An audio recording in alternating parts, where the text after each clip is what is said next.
tidak akan mungkin bisa menaklukkan hawa nafsu. Maka di antara konsep dalam Islam ini dalam rangka untuk menundukkan hawa nafsu kita adalah dengan as-siyam, dengan berpuasa. Tak cukup dengan berpuasa, kita tundukkan lagi hawa nafsu kita ini dengan sholat.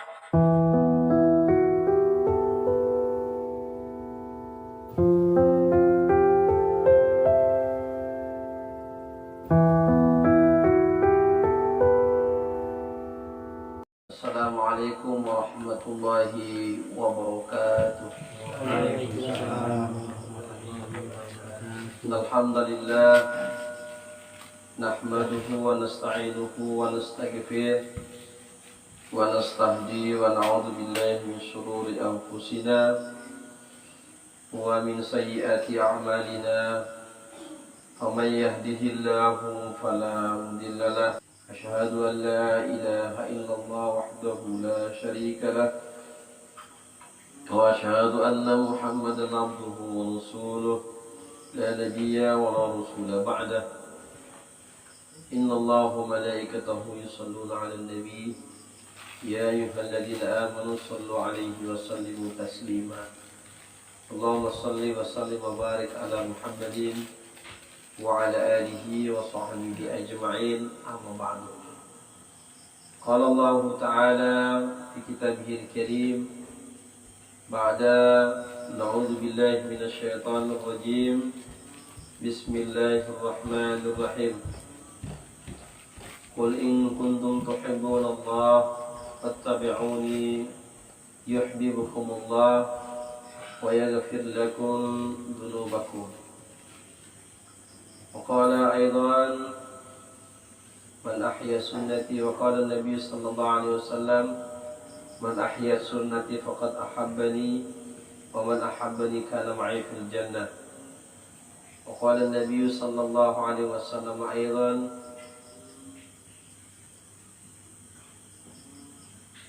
ستدرون من أمتي 30 فرقة هم في النار إلا واحدة وما هم يا رسول الله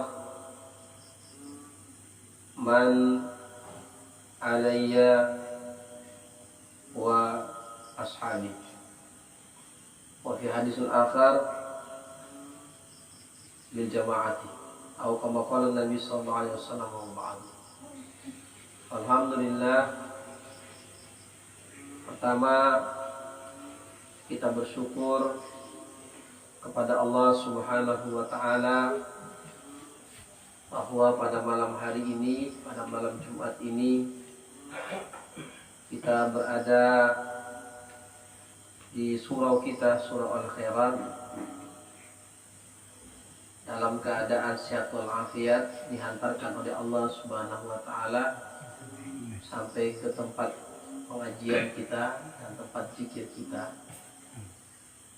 Semoga setiap perlangkahan kita dengan niat semata-mata untuk beribadah kepada Allah Subhanahu wa Ta'ala akan menjadi saksi di yaumil akhir nanti, dan semakin menambah pahala bagi kita semuanya akan kita raih di akhirat, di hari di mana Allah akan menghisab seluruh amaliyah kita. Salawat dan salam tidak lupa kita sampaikan kehadiran Nabi Sallallahu Alaihi Wasallam dengan ucapan Allahumma salli ala Sayyidina Muhammad wa ala ali Sayyidina Muhammad. Malam hari ini sengaja saya mempercepat pengajian karena ada agenda yang lain yang akan kita lakukan. Di antaranya adalah khataman untuk Ibu Rina yang selesai melaksanakan tugas yang diberikan oleh guru selama 40 malam. Dan juga kita alhamdulillah malam hari ini kita bahagia karena bersama dengan kita hadir Pak Soleh, ya, orang yang selama ini cukup dekat dengan saya secara pribadi, yang selama ini menyiapkan segala kebutuhan saya ketika saya ngisi pengajian di Majelis Zikir di Tanjung Unggat, bahkan mendampingi saya pergi ke sana kemari dalam berdakwah, ya, bahkan saya sudah pernah sampai ajak sampai ke Siak. Alhamdulillah kemarin beliau cukup lama, ada setahun lebih atau hampir 2 tahun setahun lebih lah tidak sempat berkomunikasi intens karena jamaah Tanjung Unggat untuk sementara tidak berjalan kegiatan pengajiannya, antara beliau yang selama ini ngantar saya pulang pergi. Mudah-mudahan beliau juga bisa mengikat diri di sini, di majelis ini, karena tidak jauh kan, 16 ke sini ya. Jadi beliau termasuk senior antum semuanya, yang orang-orang pertama yang saya perkenalkan zikir yang sudah saya ajarkan kepada kita semuanya. Kemudian malam hari ini insya Allah pengajian kita di kitab Muqasyaratul Qulub, ya, saya ambil pada bab yang ke-11, bab fi ta'atillah wa mahabbatihi wa mahabbati Rasulillah sallallahu alaihi wasallam. Bab taat kepada Allah Subhanahu wa taala dan cinta kepada Allah dan cinta kepada Rasulullah sallallahu alaihi wasallam. Qala Allah Ta'ala, Allah Subhanahu wa taala berfirman, A'udzu billahi minasyaitonir rajim. Qul in kuntum tuhibbunallaha fattabi'uni yuhibbukumullah wa yaghfir lakum dzunubakum. Katakanlah, jika kalian mau mendapatkan cinta Allah, maka ikutilah aku. Niscaya kalian akan memperoleh cinta Allah dan memperoleh ampunan dari Allah Subhanahu wa taala. Beliau mengetahui, i'lam rahimakallahu ayat anna mahabbatul abdillah wa rasulih. Ketahuilah bahwa cintanya Allah kepadamu adalah menurut kadar bagaimana cinta kalian kepada Allah dan kepada Rasulnya. Jadi beliau menjelaskan, i'lam, ya, rahimakallahu ayat mahabbatul abdillah wa rasulih. Ketahuilah bahwa bagaimana kadar cintanya Allah dan Rasulnya, cintanya Allah kepadamu, sejauh ini juga bagaimana tergantung cintanya kalian kepada Allah dan Rasulnya. Ya. Jadi kalau kita cinta kepada Allah Subhanahu wa taala, menyatakan cinta kepada Allah, kita harus dibuktikan dengan melaksanakan apa yang diperintahkan Allah dan menjauhi apa yang dilarang oleh Allah Subhanahu wa taala. Ya, bagaimana caranya? Ya. Ta'ati lahuma, mentaati keduanya, mentaati Allah dan mentaati Rasulnya. Ya, mengikuti perintah Allah dan melaksanakan apa yang dicontohkan oleh Nabi sallallahu alaihi wasallam. Wa muhabbatul lil 'abdi ya in'amihi 'alaihim bil ghufran. Dan bukti cinta kepada hambanya, cinta Allah kepada hambanya ialah, bukti cinta Allah kepada hambanya adalah Allah akan memberikan kepadanya anugerah dari sisinya dan juga ampunan dari Allah Subhanahu wa taala. Siapa yang tidak mau memperoleh cinta Allah? Ya. Siapa yang tidak mau memperoleh cinta Nabi sallallahu alaihi wasallam? Maka tidak bisa kita mengikuti jalan yang telah diajarkan oleh baginda Rasulullah sallallahu alaihi wasallam kepada kita dalam ubudiyah, ya, dalam ibadah kepadanya. Ya. Saya sudah jelaskan kemarin bahwa cinta yang paling tertinggi itu adalah cinta kepada Allah. Kenapa? Karena kalau kita cinta kepada selain Allah, itu tidak akan kekal, Bapak Ibu. Cinta kepada selain Allah tidak akan kekal kecuali cintanya digantungkan kepada Allah. Saya ulangi, cinta kita kepada sesuatu selain Allah tidak akan kekal kecuali kita kekalkan kepada yang maha kekal. Kita sandarkan kepada Allah. Kalau kita tidak sandarkan, kita tidak kaitkan kepada Allah, maka kecintaan kita itu akan semu belaka. Ya. Sampai di mana kecintaan kita kepada harta? Ya. Bahkan ya, cinta kepada diri sendiri juga tidak ada guna. Saya tanya, apa gunanya cinta sama diri sendiri? Hah? Cinta kepada istri apa gunanya? Di dunia. Di akhirat kita nafsi-nafsi. Ya. Di dunia kita oke sama-sama, aku cinta kamu, kamu cinta aku. Tapi di akhirat nafsi-nafsi. Kecuali kalau cinta kamu berdua kamu gantungkan kepada Allah, baru itu akan sampai ke sana. Kamu cinta kepada hartamu, apakah dia akan menyelamatkanmu? Nah, bisa. Kecuali cintamu kepada harta itu kamu ambil, kamu gantungkan kepada Allah. Al-akhillau yawma idin ba'duhum li ba'din adun illa al-muttaqin. Saya jelaskan tadi di Masjid Al-Falah. Kekasih dengan kekasihnya dahulu di dunia ketika mereka saling mencintai, itu akan berantem nanti di akhirat. Gara-gara kamu saja jadi seperti ini. Gara-gara abang nggak tunjukkan saya jalan kepada Allah. Kata abahnya, kenapa kamu ikut-ikut saya?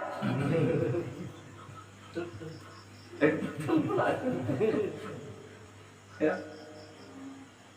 Makanya ini jamaah kita bawa istri-istri kita. Kita bawa kepada Allah supaya kita tidak berantem nanti di akhirat mama. Nanti orang-orang yang tidak mengaitkan cinta kasih mereka di dunia bukan kepada Allah akan berantem nanti di akhirat. Demi Allah, Allah sampaikan dalam Quran, al-akhillau yawma idzin ba'duhum li ba'din adun. Orang-orang yang saling kasih mengasihi dulu di dunia, di akhirat nanti mereka akan jadi bermusuhan. Gara-gara kamu, gara-gara kamu, gara-gara kamu. Kenapa pula saya yang salah? Ya, kamu kasih saya uang aja, tapi kamu tidak ajarkan saya sholat. Kamu kan ada Pak Imam di situ, ikut aja. Kamu kan saling menyalahkan. Ibu, ini bukan saya yang ngomong, Quran yang ngomong. Maka nggak guna kita punya cinta mencintai.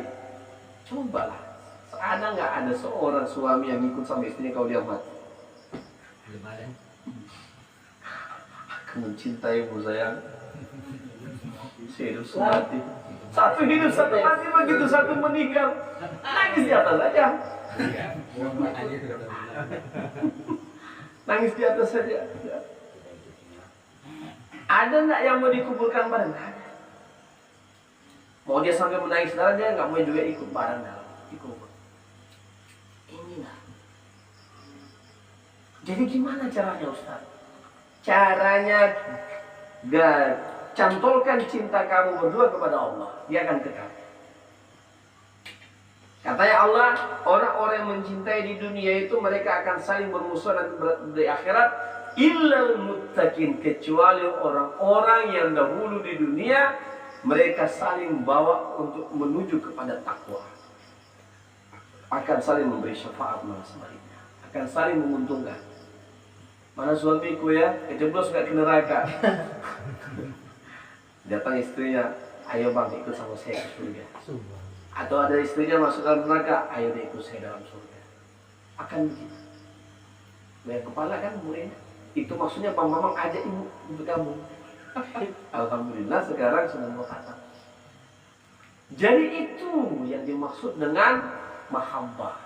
Selain mahabbah kepada Allah ini tidak akan kekal semuanya. Bohong itu semuanya, cinta sehidup semati itu bohong. Kecuali dia cantolkan kepada Allah. Artinya walaupun suaminya sudah meninggal atau istrinya meninggal dan suaminya misalnya kawin lagi, misalnya gak usah khawatir, kamu akan sama-sama dengan dia dalam surga. Saya tahu ya ibu bapak, kalau kita ini laki-laki, ya kita meninggal terus kita nikah lagi, istri kita kalau dia soleha dia akan bersama dengan kita di surga. Terus kita nikah lagi, dua-dua istri kita dalam surga dengan kita. Sekarang kalau suami yang meninggal ditinggalkan sama istrinya, nanti istrinya masuk surga dan suaminya dua-dua masuk surga, dia dipersilakan milih yang mana suami dengannya akan bersama-sama di istana surga. Itu ya, ya. Makanya istri-istri Nabi itu diharamkan untuk dinikahi. Begitu istri Nabi suami Rasulullah meninggal, Assalamualaikum. Ketua hari ini agak kecil sih. Ketua final, ketua bintang. Silakan. Udah lama mas, duluan mas, senior. Ya mak senior. Iya cuma senior beliau tapi kan. Baru gabung di sini. Assalamualaikum. Ini saya ini. Waalaikumsalam semua. Sekarang udah kayak tekong Malaysia kan? Ya. Tafassahu fil majalisi fafsahu yafsahillahu lakum. Assalamualaikum. Sila.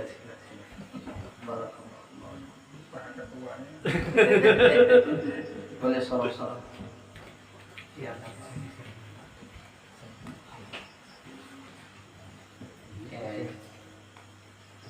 Baik, saya lanjutkan ya. Kami sudah berjalan kurang lebih 15 menit. Saya lanjutkan. Ini masih sekitaran mahabbah, taatillah wa mahabbati Rasulillah wa mahabbati Rasulullah sallallahu alaihi wasallam. Taat kepada Allah dan mencintai Allah dan mencintai Rasulullah sallallahu alaihi wasallam. Saya ulangi kembali. Jadi cinta itu tidak akan kekal dan bahkan akan berantem. Seperti mana ayat Al-Qur'an yang sudah saya bacakan tadi, al-akhillau yawma idzin ba'duhum li ba'din aduwwun ilal muttaqun. Para kekasih yang dulunya akrab di dunia, sangat-sangat mencintai dulu di dunia, begitu sampai di akhirat mereka akan berantem. Mereka akan saling menyalahkan. Mereka akan saling aduun, bermusuhan. Gara-gara kamu sendiri gini, gara-gara kamu. Siapa suruh kamu tidak bangunkan sholat subuh? Jadi gitu. Ya. Akan berantem. Illal muttaqin, kecuali orang-orang yang bertakwa. Dia akan memberikan syafaat. Ya. Jadi mahabbah atau cinta yang tidak digantungkan kepada Allah itu tidak akan kekal, akan semu saja. Cinta kepada harta juga demikian, tidak akan kekal. Sampai di mana kecintaan kita kepada dunia ini? Katakanlah cinta kepada dunia itu sampai di mana? Nggak akan kekal. Tapi dia akan kekal kalau kita gantungkan kepada yang maha kekal. Kepada siapa? Kepada Allah. Harta kita bawa untuk kita kekalkan di akhirat. Kita infak, kita sedekah. Ya, rumah tangga kita tidak hanya kekalkan di dunia, tapi kita kekalkan sampai di akhirat sana. Wasiqal ladzina taqaw rabbahum ilal jannati zumara. Orang-orang yang bertakwa itu akan sama-sama masuk ke dalam surga. Ya. Demikian juga wasiqal ladzina kafaru ila jahannam zumara. Orang kafir juga akan berbondong-bondong, mereka sama-sama masuk ke dalam neraka. Ya, kita tinggal pilih di mana. Ya. Oleh sebab itu kita bersyukur kepada Allah Subhanahu wa taala bahwa kita membangun cinta ini di atas kecintaan kita kepada Allah. Kenapa kamu cinta kepada istrimu? Karena Allah. Kenapa kamu cinta kepada anakmu? Karena Allah. Allah perintah untuk cinta kepada istri, cinta kepada anak. Kenapa kamu cinta kepada hartamu? Karena Allah. Kok bisa Ustaz? Bisa. Jadikan hartamu itu untuk kamu, jadikan menolong agama Allah, membantu orang-orang susah. Ya memang Allah pilih kamu untuk dibukakan rezeki untuk bisa membantu orang lain. Jadikan cintamu itu kamu cantolkan kepada Allah, sehingga semua cinta-cinta yang ada di dunia ini akan kekal sampai di akhirat. Ya. Kalau tidak begitu, Gak ada guna itu cinta kita. Ya, cinta sungguh semua. Ya. Yang sekali Allah Subhanahu wa taala, ya. Selanjutkan oleh beliau, qila al-amdu idza allama anna al-kamalul hakiki laysa illa Allah wa inna kulla ma yarahu kamalan min nafsi aw min ghairihi fa huwa min Allah wa billahi lam yakun habbahu illa Allah wa fillahi wa dhalika yaqtadi iradati ta'ati wa raghbati fima yuqarribu ilayhi wa lidzalika fasalat muhabbati bi iradati ta'ati wa ja'alat multazamahu littiba'i rasuli fi ibadatihi wal hatsu ala ta'atihi. Ada yang berkata bila hamba mengerti bahwa kesempurnaan hakiki adalah milik Allah, maka apapun yang dilihatnya baik dan sempurna pada dirinya atau orang lain tidak luput dari pertolongan Allah. Maka pasti cinta mereka itu tidak lain kecuali hanya kepada Allah saja. Ya.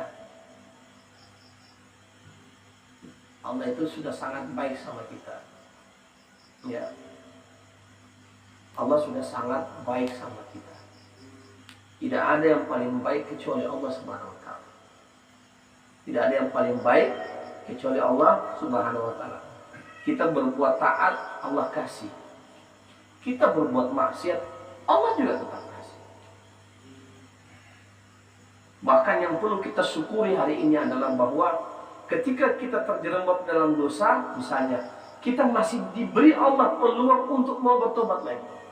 Masih diberi secerca harapan dalam kalbu kita untuk kita meraih maghfirah Allah, meraih cinta Allah Subhanahu wa taala. Melalui majelis ini, makanya ini sangat mahal sekali majelis ini. Sangat mahal, ya. Karena itu untuk menjaga mahabbah kita, ya, mahabbah kita kepada Allah Subhanahu wa taala. Apa saja yang kita dapatkan, kita syukuri, itu tanda cinta kita kepada Allah Subhanahu wa taala. Dan pasti cinta mereka tidak ada lain kecuali hanya kepada Allah. Inilah yang menyebabkan hasrat untuk berbakti kepadanya. Kalau kita ada cinta kepada Allah, ada hasrat kita untuk berbakti kepada Allah Subhanahu wa taala. Ada hasrat kita untuk berbakti kepada Allah. Contoh, kita di sinilah di majelis ini. Mari kita coba checklist solat wajib kita. Checklist lah. Checklist solat wajib kita. Molor apa kagak? Ya. Solat sunat rawatib kita ada atau enggak? Checklist. Untuk kita di sini baca Quran kita ada atau enggak? Imam Ibnu Qayyim Al-Jauziyah mengatakan kalau ada perubahan yang membuat degradasi atau turun, kamu harus menghardik jiwamu. Berarti ada ini tadi. Karena kata Hasan Al-Basri, Allah memberikan kenikmatan dalam ibadah, Allah memberikan kenikmatan dalam sholat, Allah memberikan kenikmatan dalam baca Quran, Allah berikan kenikmatan dalam zikir. Dan itulah hakikat kenikmatan. Hasan Al-Basri mengatakan begitu. Kalau kita dalam sholat sudah nggak ada lagi rasa nikmat, itu berarti dalam hati kita ada masalah. Kalau kita baca Quran atau mendengarkan Quran atau belajar mentadabburi Quran yang biasa kita lakukan ya, atau kita nggak lakukan itu karena kita mungkin tidak bagaimana pandai ngaji atau gimana, dia pandai ngaji yang sudah biasa sering ngaji di Ramadan terus sebelum Ramadan tidak ngaji lagi, ini ada sesuatu yang bermasalah dalam kolbu. Assalamualaikum warahmatullahi wabarakatuh.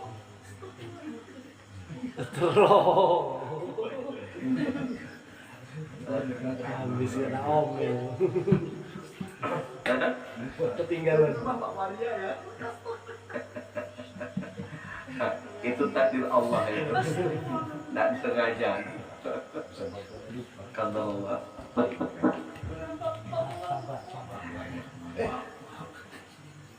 Berarti semakin banyak pahala bagi beliau.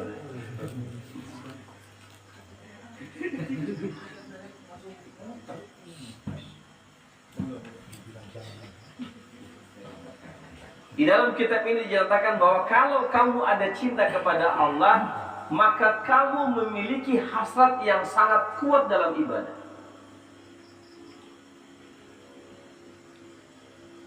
Mudah sekali, coba kalau kita zikir. Kalau kita zikir dapat rasa zuknya, itu tanda kita. Makanya saya selalu mengukur iman itu dalam zikir dan dalam sholat. Saya selalu mengukurnya di sini. Kalau saya punya sholat sudah mulai nggak enak, tanda iman lagi degradasi.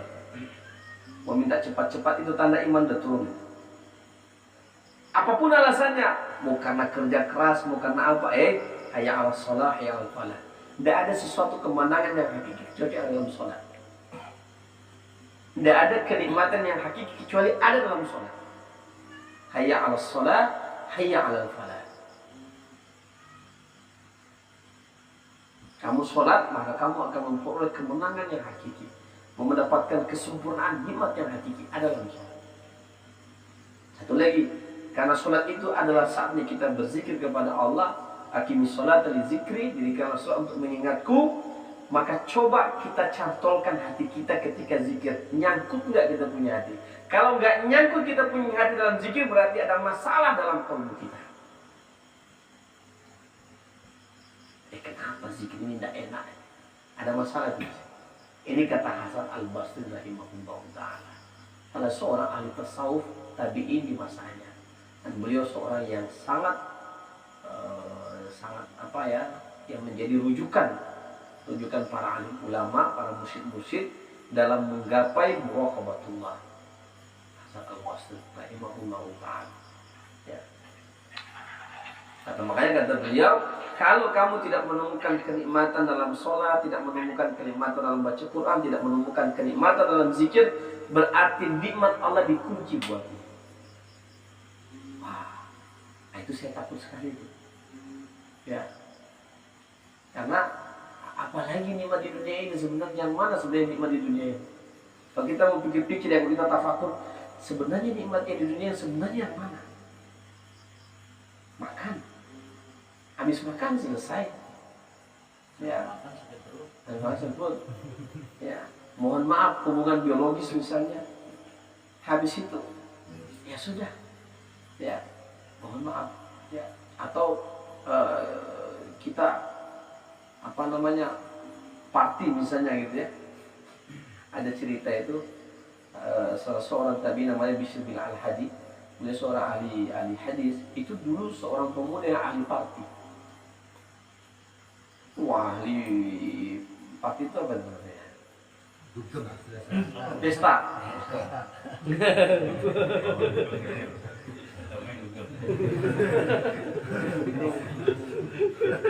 Kalau tidak salah saya, kalau bukan Sufyan Ats-Tsauri datang, salah seorang waliullah, karena ribut sekali di rumah, hampir setiap hari, hampir setiap malam, itu yang dia lakukan. Akhirnya suatu ketika sang waliullah tadi itu, seorang ulama yang kasyaf dan yurai lewat. Masya Allah, ribut. Dia ketuk pintu rumah itu. Assalamualaikum. Yang keluar bukan Bishr Al-Hadi tidak, tapi seorang wanita. Dia buka pintu. Yang namanya party kan itu, campur ikhtilat di situ. Dia buka pintu. Dia buka pintu. Siapa yang tuan rumah di sini? Bukan saya, dia lagi di dalam. Ditanya sama dia. Dia itu orang yang merdeka atau hamba? Kata wanita tadi, karena dia tanya apakah dia itu yang punya acara ini, yang punya rumah ini, orang yang merdeka atau hamba. Nah, mungkin dia bilang hamba sahaya. Kan dia orang merdeka, maka dia sebut merdeka, orang yang merdeka. Oh, pantas. Kata beliau, pantas. Sebab kalau orang merdeka, dia akan buat suka-suka hidup di atas dunia ini. Tapi kalau dia seorang hamba, dia akan ikut aturan Allah. Dia langsung pergi. Sayup-sayup ternyata Bashir bin Hadi itu dengar percakapan itu. Dia keluar. Siapa yang ngomong tadi? Mana orang yang sudah pergi, dia kejar. Tunggu di sana, tunggu Pak. Tunggu Bapak. Bapak tadi yang datang ke rumah saya. Iya. Saya mohon izin tolong diulangi kata-kata tadi itu. Saya tanyakan tadi, kamu ini hamba atau orang yang merdeka? Kata dia, saya orang yang merdeka. Pantasan kamu melakukan hal-hal yang seperti yang kamu lakukan tadi. Seandainya kamu mengaku dirimu sebagai hamba Allah, tentu engkau akan takut kepada Allah atas perbuatan yang kamu lakukan. Langsung tersungkur sujud dia, dan dia insaf, dan dia menjadi ulama besar. Namanya Bashir Al-Hadi, yang dia dituliskan dalam kitab ini namanya. Seorang ahli hadis, pemuda dulu yang carut marut hidupnya. Jadi tidak menutup kemungkinan di majlis ini hadir seorang ulama. Amin. Jangan kemungkinan, dan sudah mulai itu. Ya, orang ngomong sedikit sama antum ngomong sedikit, orang tercerahkan. Karena kita mengkaji, setelah itu kita zikir.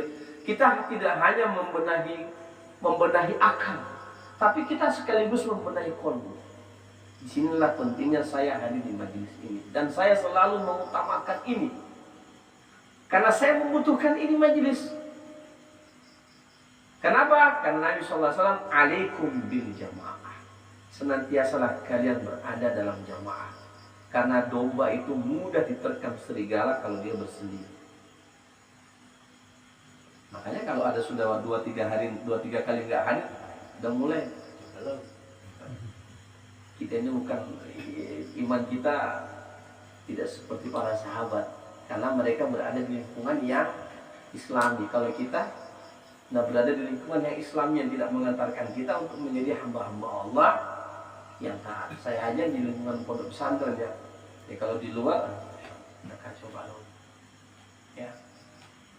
Maka para jamaah sekalian Allah Subhanahu wa taala, makanya inilah sesuatu yang mendekatkan. Makanya cinta kepada Allah itu akan mengantarkan motivasi dan jazbah keinginan kita untuk senantiasa mendekat kepadanya, untuk senantiasa menjaga terus ibadah kita kepada Allah. Makanya kalau sudah dapat nikmat sholat, udah dijaga dah tuh. Kalau udah dapat nikmat zikir, jaga aja itu. Kalau dapat nikmat baca Quran, dijaga aja. Itu sudah nikmat yang hakiki itu. Ya, karena disitulah kita menemukan kebahagiaan yang sebenarnya. Ala bidzikrillah tatma'innul qulub. Hanya dengan berzikir mengingat Allah, hati kita menjadi bahagia. Makanya cinta mereka direalisasikan dengan taat kepadanya dan mengikuti jejak Rasulullah Sallallahu Alaihi Wasallam dari segi taat beribadah kepadanya. Wa 'anil Hasan qala aqwamu 'ala ahdi Rasulullah sallallahu alaihi wasallam, ya Muhammad, inna lanuhibbu rabbuna, fa anzalallahu hadhil ayah. Wa 'anil Basal al-Hafi, bukan Basal al-Hadi, Basal al-Hafi rahimahullahu ta'ala, qala ra'aitan nabiy sallallahu alaihi wasallam fil manam faqala ya Bashir atadri bima rafa'aka Allahu min baina aqranika? Qulta la ya Rasulullah. Qala yuqaddimuka lisalihina wa nasihatuka li ikhwanika wa mahabbatuka li ashabika wa ahli sunnati wa tiba'aka li sunnati. Ya.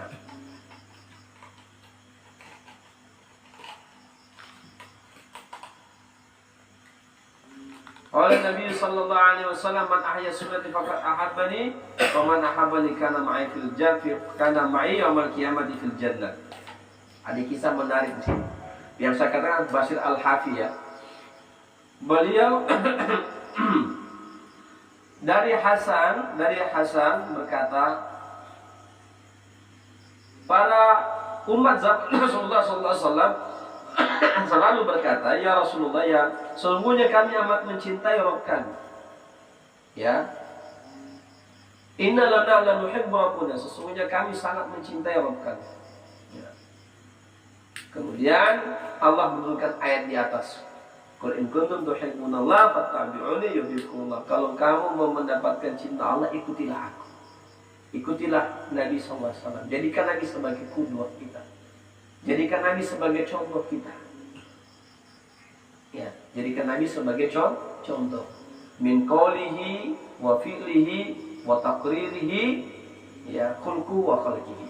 Kita ikutin apa yang Nabi sampaikan dalam hadisnya, apa yang dicontohkan oleh Nabi sallallahu alaihi wasallam, apa yang disetujui oleh Nabi sallallahu alaihi wasallam, akhlaknya maupun dia punya jasmani yang bisa kita contoh, misalnya melihara jenggot misalnya ya, dicontoh. Nabi SAW itu akan menjadi suri tauladan kita karena nggak ada contoh kita. Kemana kita mau mencontoh untuk mencintai Allah, untuk mendapatkan cinta Allah? Ya, bagaimana kita mencontoh untuk beribadah? Mencontohi Nabi SAW. Ya. Oleh sebab itu guru-guru kita mengajarkan bagaimana zikir ini, ya, karena zikir ini Nabi juga contohkan. Ya. Nabi contohkan. Kadang berzikir subhanallah, alhamdulillah, wala ilaha illallah, wallahu akbar. Kata Ibrahim alaihissalam, sudah sampaikan ya. Ibrahim alaihissalam berkata kepada baginda Rasulullah, wahai Muhammad, sampaikan kepada umatmu bahwa tanah di surga itu sangat subur. Tanamlah pokok-pokok pohon dalam surga itu dengan zikir subhanallah, alhamdulillah, wala ilaha illallah, wallahu akbar. Ya. Kita mencontohi baginda Rasulullah SAW, ya, itu tanda kita mencintai Nabi SAW, mencintai Allah Subhanahu Wa Taala, untuk mendapatkan cinta Allah Subhanahu Wa Taala. Melalui Bishr al-Hafidh, beliau berkata, aku bermimpi melihat Nabi SAW. Kemudian beliau bersabda begini, wahai Bashir, apa kamu tahu lantaran apa yang menyebabkan derajatmu dinaikkan oleh Allah Subhanahu wa taala lebih tinggi daripada teman-temanmu? Maka Bishr mengatakan, la ya Rasulullah, saya tidak tahu ya Rasulullah. Maka Rasulullah menjelaskan bi khidmatika lis-shalihin. Yang pertama, karena kamu suka berkhidmat kepada orang-orang saleh. Itu para alim ulama. Itu Allah tinggikan derajatmu.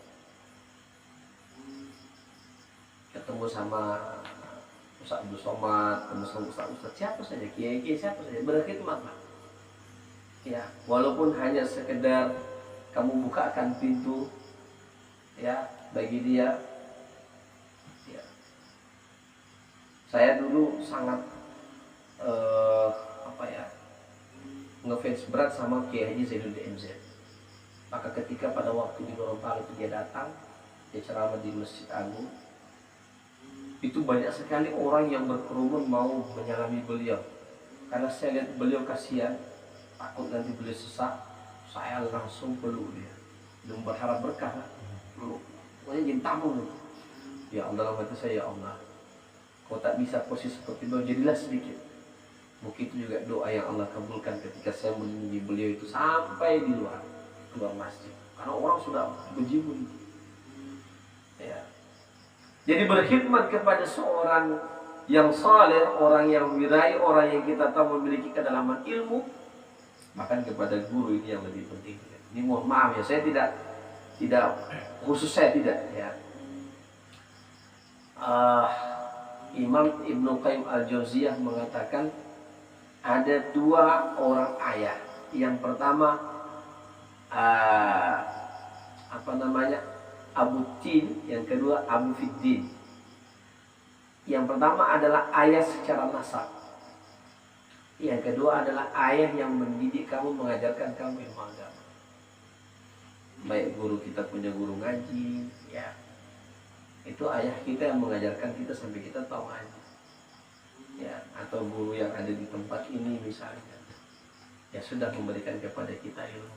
Kalau kita berkhidmat ya kepada mereka, insya Allah Allah akan mengangkat derajat kita. Bukan saya yang angkatnya atau ustaz-ustaz yang enggak, Allah yang akan angkat, bukan kita. Ya, karena ini kata Nabi SAW kepada Bashir al-Hafidh, seorang ulama, dalam mimpi beliau seperti itu. Dan Imam Al-Ghazali menceritakan kisah itu dalam kitab Mukashafatul Qulubnya. Artinya nggak main-main ini. Yang nulis Imam Al-Ghazali, Hujatul Islam. Kalau hanya saya bilang mungkin kalian nggak usah percaya, tapi beliau, dan ini saya sampaikan langsung dalam kitabnya.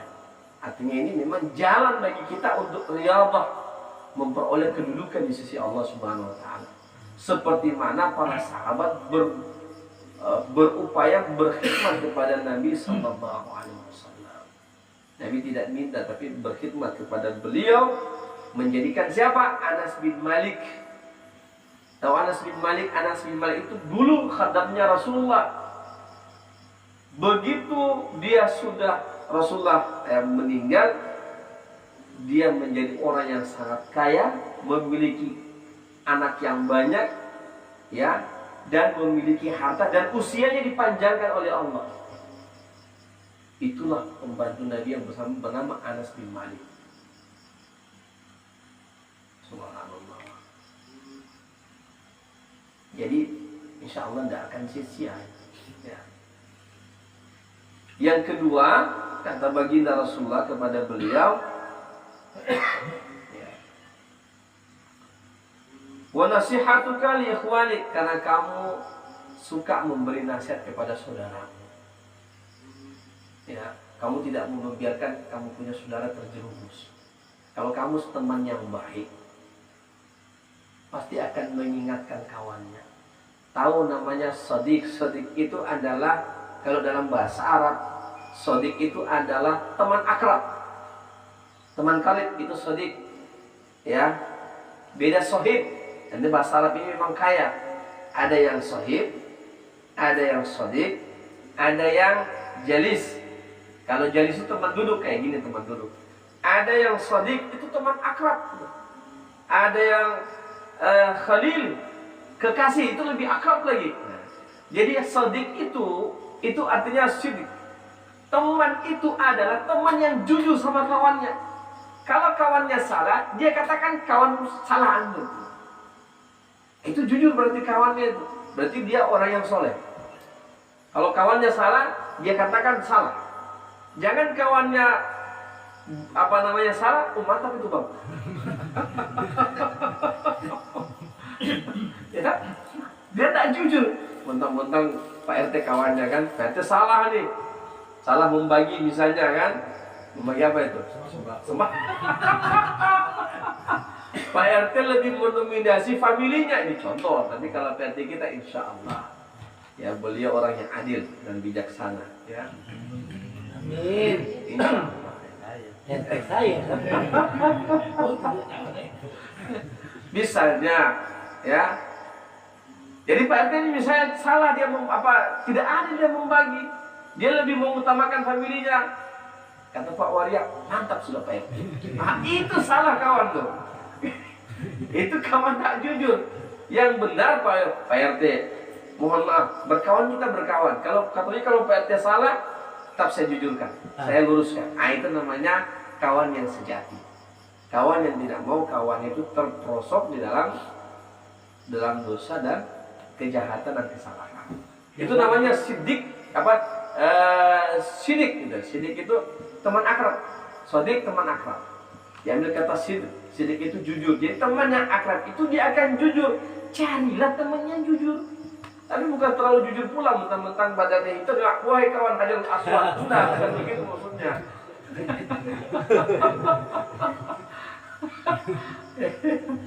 Jadi kita jujur ya. Maka para jemaah sekalian Allah Subhanahu wa taala, menasihati kawan itu akan juga mengangkat derajat kita. Kenapa? Karena kawan yang benar itu kawan yang menasihati kita supaya kita senantiasa tetap berada di jalur yang diridhoi Allah. Kita manusia ini adalah makan khata' wa nisyan. Termasuk saya, kalau saya salah terjerembab dalam dosa. Kita manusia. Ustadz juga, Ustadz bukan malaikat. Ustadz manusia. Bisa saja salah dalam mengambil langkah. Bisa saja salah dalam bersikap. Bisa saja salah dalam berbuat. Tapi cara untuk menyampaikan sesuatu, kata Imam Syafi'i, boleh jangan tentang Ustadz, menurut saya Ustadz ini. Kata Imam Syafi'i, gentleman panggil sebelum. Ya. cara menyampaikan Ustaz tadi kurang pas. Gitu. Ada yang tersinggung, oh ya saya mohon maaf. Ya, kita pakai diplomasi yang bagus, etika, ada etika. Ya. Jadi menasihati, karena kamu suka menasihati saudaramu. Kemudian wa mahabbatuka li ashabika, dan karena kamu cinta kepada saudaramu, cinta kepada sahabatmu. Ya kalau kamu cinta sama sahabatmu, kalau dia misalnya main game yang berlebihan, ya kamu kasih tegur. Bang, ini enggak usah lah. Ya. Nanti itu sampai ke judi nanti, misalnya contoh. Kasihan abangnya. Dah, oke bang. Nanti saya lakukan. Kenapa kamu berbuat begitu? Karena cinta kepada saudara. Kalau kamu tidak cinta kepadanya, masa bodoh. Itu tanda kamu tidak cinta. Sama ketika kita cinta sama anak kita, ketika kita cinta sama istri kita, kita tidak akan membiarkan mereka masuk ke dalam jurang neraka. Kalau kita biarkan mereka masuk ke dalam jurang neraka, itu berarti kita tidak cinta sama mereka. Kita hanya mau menikmati aja dia di dunia. Nauzubillah. Tidak, bukan itu yang diajarkan Islam. Islam mengajarkan kita bersama-sama di dunia, kita bersama-sama dengannya di akhirat. Kan Bang Cecep? Wah. Wa ahli sunnati wa tiba'i li sunnati, dan mengikuti sunnah Nabi SAW dan ittiba kepada sunnah beliau. Nah, kalau kita cinta kepada Allah, kita ikuti sunnah Nabi. Apakah berzikir ini sunnah Nabi? Ini adalah sunnah. Inilah sunnah. Apakah kita pengajian ini sunnah? Ya sunnah. Ya. Wa'mur bil 'urf, ya. Sampaikan yang baik aja, ya. Nah, para jamaah sekalian dimati Allah Subhanahu wa taala, ya. Kita lanjutkan sabda Nabi sallallahu alaihi wasallam, "Man ahya sunnati faqad ahabbani." Siapa-siapa yang menghidupkan sunnahku, maka itu tandanya dia mencintaiku. Tanda kita mencintai baginda Rasulullah, kita akan menghidupkan ajaran Nabi di tengah-tengah zaman yang sudah kayak begini. Kalau boleh kita kata, terserahlah orang mau ngomong apa. Ya kan? Karena yang kita hanya harapkan adalah cinta Allah. Kita menghidupkan agama ini dengan lingkup yang kecil, nggak apa-apa. Kayak gini. Ya, sampai tengah-tengah malam kita zikir bareng, kita dengarkan tausiah. Apa itu gunanya Ustaz? Gunanya ini untuk diri kita, untuk istri kita, untuk anak-anak kita, untuk teman-teman kita. Ketika mereka minta pencerahan, kita ada modal. Ya, kalau kita tidak beramal dan tidak punya ilmu, kata bahasa Arab, kata syair Arab, apa yang mau kau beri sementara kantongmu tidak ada isi. Kita mau ngasih sesuatu sementara kantongan yang kita bawa tidak ada isi. Maka kita isi kantongnya dengan apa? Dengan ilmu dan amal. Di sini inilah itu, ilmu dan amal zikir yang kita lakukan. Ini kekuatan. Akan sangat susah kita menasihati orang kalau kita tidak punya amalan batin. Mentok kita sama diri kita. Ya, kita tidak punya kekuatan untuk nasihatin anak sama istri. Kenapa? Kita tidak ada amalan itu. Maka kalau kita punya amalan itu, insya Allah, walaupun sedikit-sedikit kita punya kekuatan untuk mendidik. Bu, bangun sholat. Kenapa? Kita udah kasih contoh. Ya, kawan, coba sekali-sekali ke masjid, sekali-sekali kita sholat. Kenapa? Kita sudah ngamalin. Kita punya kekuatan di situ yang Allah kasih. Ya, oke. Man ahya sunnati faqad ahabbani wa man ahabbani, dan barang siapa yang mencintaiku, kata Nabi sallallahu alaihi wasallam, kana ma'i yaumil qiyamati fil jannah. Insyaallah kelak nanti di hari kiamat dia akan bersama-samaku dalam surga. Masya Allah, kita mau kejar betul yang itu tuh, ya. Mudah-mudahan kita semuanya memperolehnya, ya. Amin.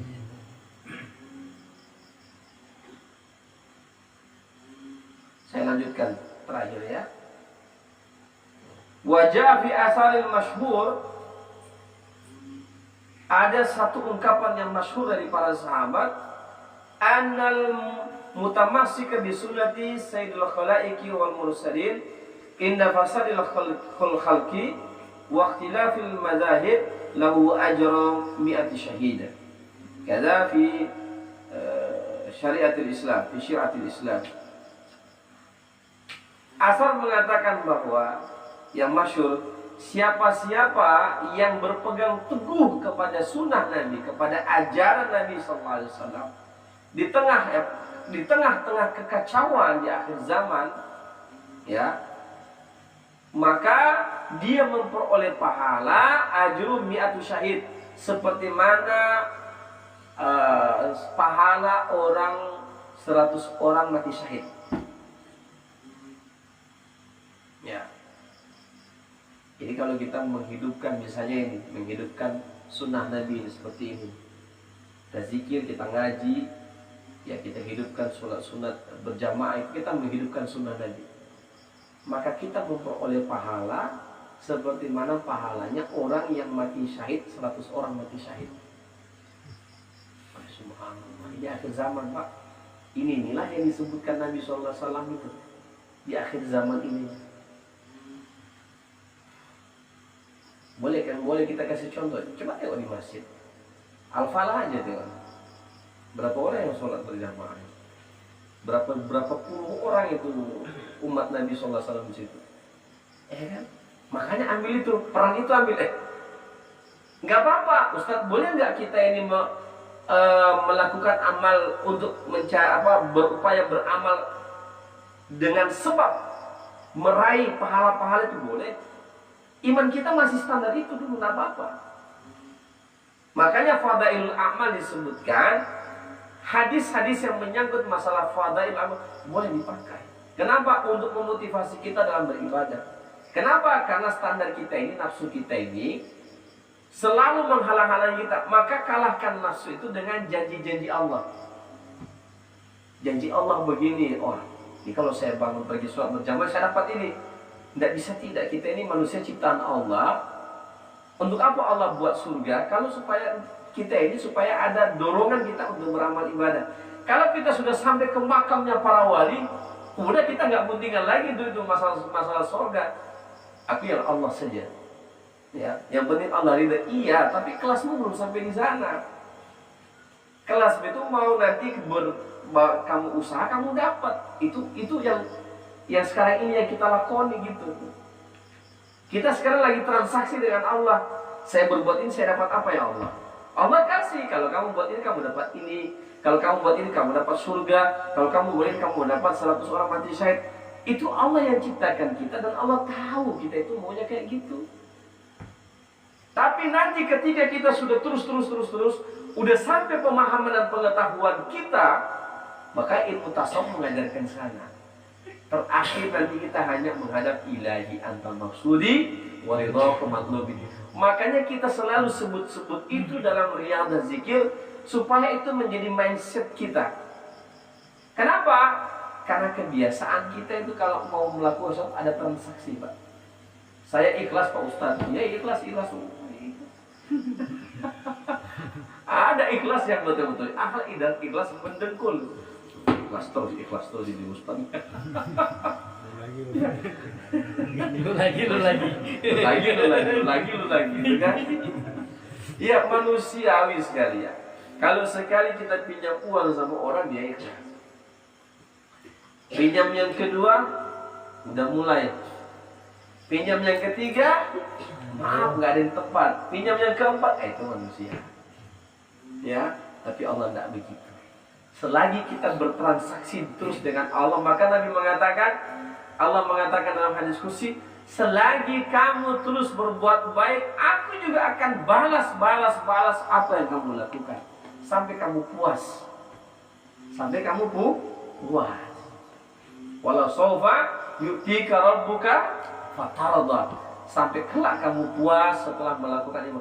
Alhamdulillah ala nikmatillah. Alhamdulillah atas segala nikmat yang Allah berikan kepada saya ini.